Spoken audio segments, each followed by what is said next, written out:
नमस्कार, जय भीम, जोहार।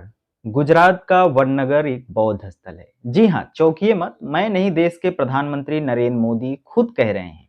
इस ट्वीट को जरा ध्यान से देखिए, जिसमें प्रधानमंत्री नरेंद्र मोदी ने खुद कबूल किया है कि गुजरात का वडनगर बौद्ध स्थल है।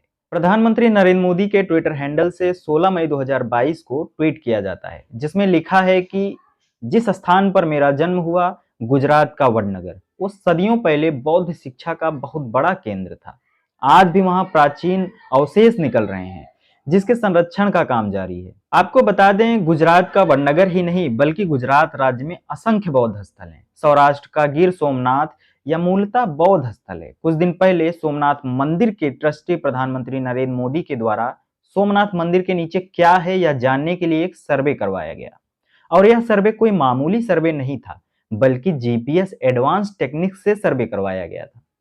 और उस सर्वे की रिपोर्ट जानकर हिंदू राष्ट्र का सपना सजोए बीजेपी सहित संघ परिवार के सीने पर सांप लौट गया। वैसे इस सर्वे की रिपोर्ट के खुलासे से सांप लौटना तो तय था, क्योंकि पुरातत्व विभाग का खुलासा चौंकाने वाला जो था। पुरातत्व विभाग ने सर्वे किया और तकरीबन 32 पन्नों की रिपोर्ट तैयार कर दी।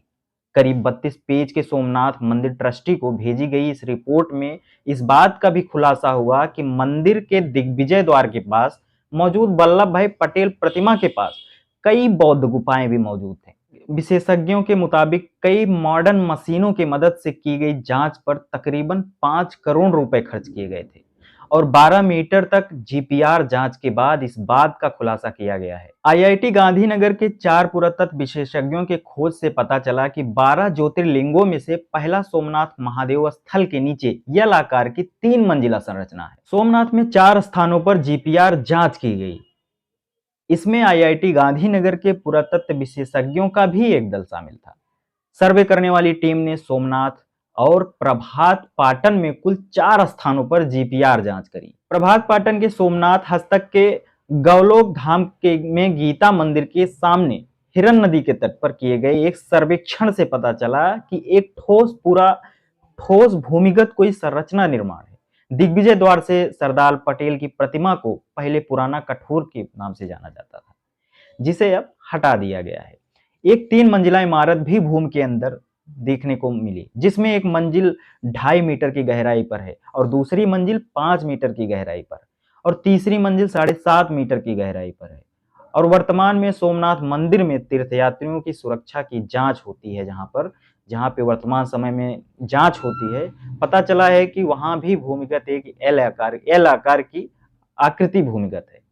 अब व्हाट्सएपिया ज्ञान को इतिहास मानने वाले भक्त टाइप के लोग ये बोलेंगे कि मैं झूठ बोल रहा हूं, तो खासकर उन्हें बताना चाहूंगा कि यह जो 32 पन्नों की रिपोर्ट आई है, गोबर ज्ञान से नहीं बल्कि वैज्ञानिक विधि से तैयार की गई है। भारतीय प्रौद्योगिकी संस्थान गांधीनगर के विशेषज्ञों ने लगभग 5 करोड़ रुपया खर्च करके बड़ी मशीनों के साथ सोमनाथ प्रभात पाटन में एक दिन और रात बिताने के बाद इस रिपोर्ट को तैयार किया है।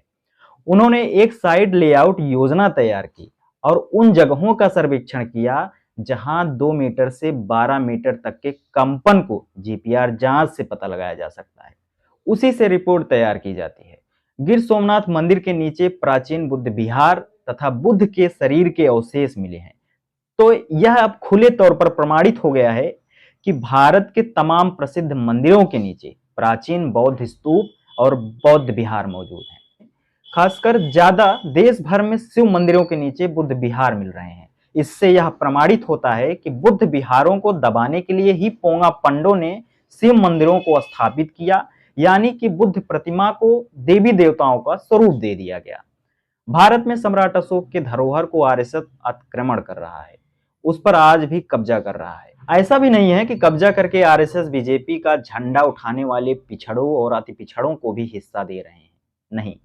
जैसे साकेत को इन पोंगा पंडों ने अयोध्या नाम से प्रचारित किया, जबकि अगर हम प्राचीन इतिहास की बात करें तो उस नगरी का प्राचीन नाम साकेत है।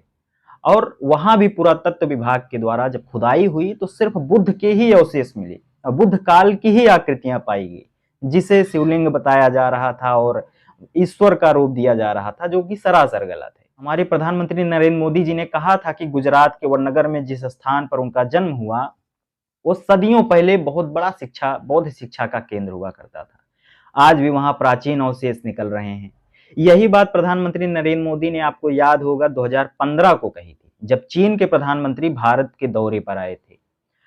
जब गुजरात में वो आए तो मोदी जी ने कहा कि प्राचीन चीनी बौद्ध विद्वान ह्वेनसांग ने लिखा था कि पश्चिमी भारत, विशेष रूप से गुजरात में भगवान बुद्ध की शिक्षाओं का काफी प्रभाव है, जिसमें मोदी का गृह नगर वडनगर भी शामिल है।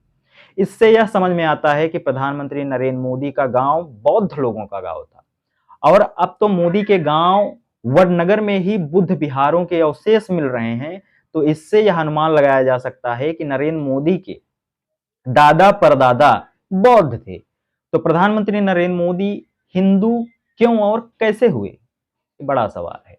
और अब आश्चर्य की बात तो यह है कि भारतीय पुरातत्व सर्वेक्षण विभाग अभी तक गहरी नींद में सो क्यों रहा है, अपने ही सर्वे की रिपोर्ट पर चुप्पी क्यों साधे है, जबकि इस लोकतांत्रिक संस्था को अब तक तो उसका उत्खनन कार्य करके उसे अंतर्राष्ट्रीय स्तर पर खुलासा करना चाहिए था।